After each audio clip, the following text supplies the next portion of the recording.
movement. The hope and change had begun to wear off in the latter part of the summer of '09, and the Tea Party movement had already begun. But the conservative movement lacked a clear victory to rally the troops around. The Acorn videos became the rallying point of a resurgent conservatism and served as a wake-up call to millions of patriotic Americans that individuals can make a huge difference, especially now with an empowered, media-savvy internet army. That's right, an army. Make no mistake, America is in a media war. It is an extension of the Cold War that never ended but shifted to an electronic front. The war between freedom and statism ended geographically when the Berlin Wall fell, but the existential battle never ceased. When the Soviet Union disintegrated, the battle simply took a different form. Instead of missiles, the new weapon was language and education, and the international left had successfully constructed a global infrastructure to get its message out. Schools, newspapers, network news, art, music, film, television.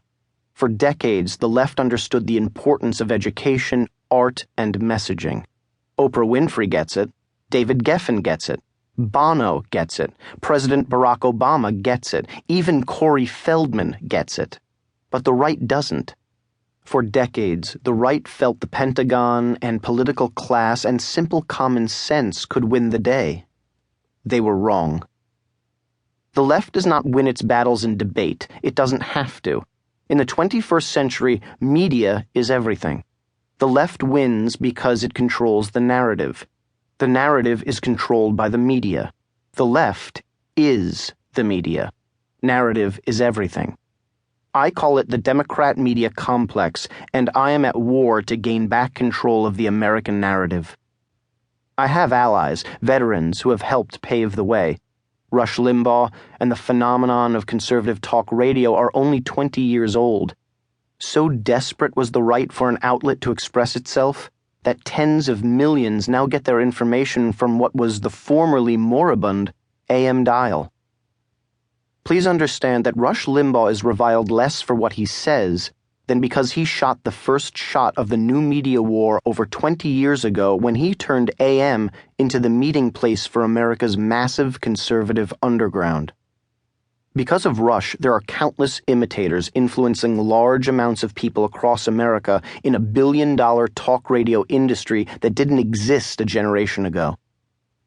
Matt Drudge and the Drudge Report were met with relentless attacks from the mainstream media class and the political left during the Clinton years, not because Matt was an aggregator of news stories or a conservative muckraker, but because he created a new front in the long-standing culture war, the Internet. History will look upon Matt Drudge as the Internet's true media visionary. Millions of so-called bloggers write, report, upload their stories online and influence the national and international political landscape because of the advent of the very liberating and democratic World Wide Web. And Fox News and its visionary creator Roger Ailes are relentlessly attacked by the same forces, not because Fox News reports the other side of the story, but because it showed that the other side of the story reflects the point of view of more people than CNN.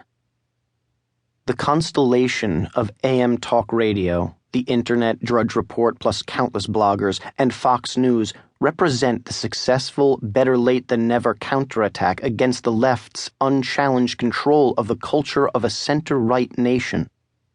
And this counterattack needs field generals, platoon leaders, and foot soldiers ready to storm every hill on the battlefield, to not yield an inch of ground to the ruthless, relentless, shameless enemy we face. I volunteered to fight in this war. I have risen through the ranks and now find myself on the front lines with an army of new media warriors following me into the fray. It is no longer a choice to fight. I am compelled to fight. The election of Barack Obama, facilitated by the Democrat media complex that was aligned to usher him into his rightful and deserved place in the Oval Office, was the tipping point for my full and unyielding commitment to this war. Why? Because I saw early on that his was literally a made-for-television candidacy. I knew the fix was in when Oprah Winfrey featured Obama twice on her mega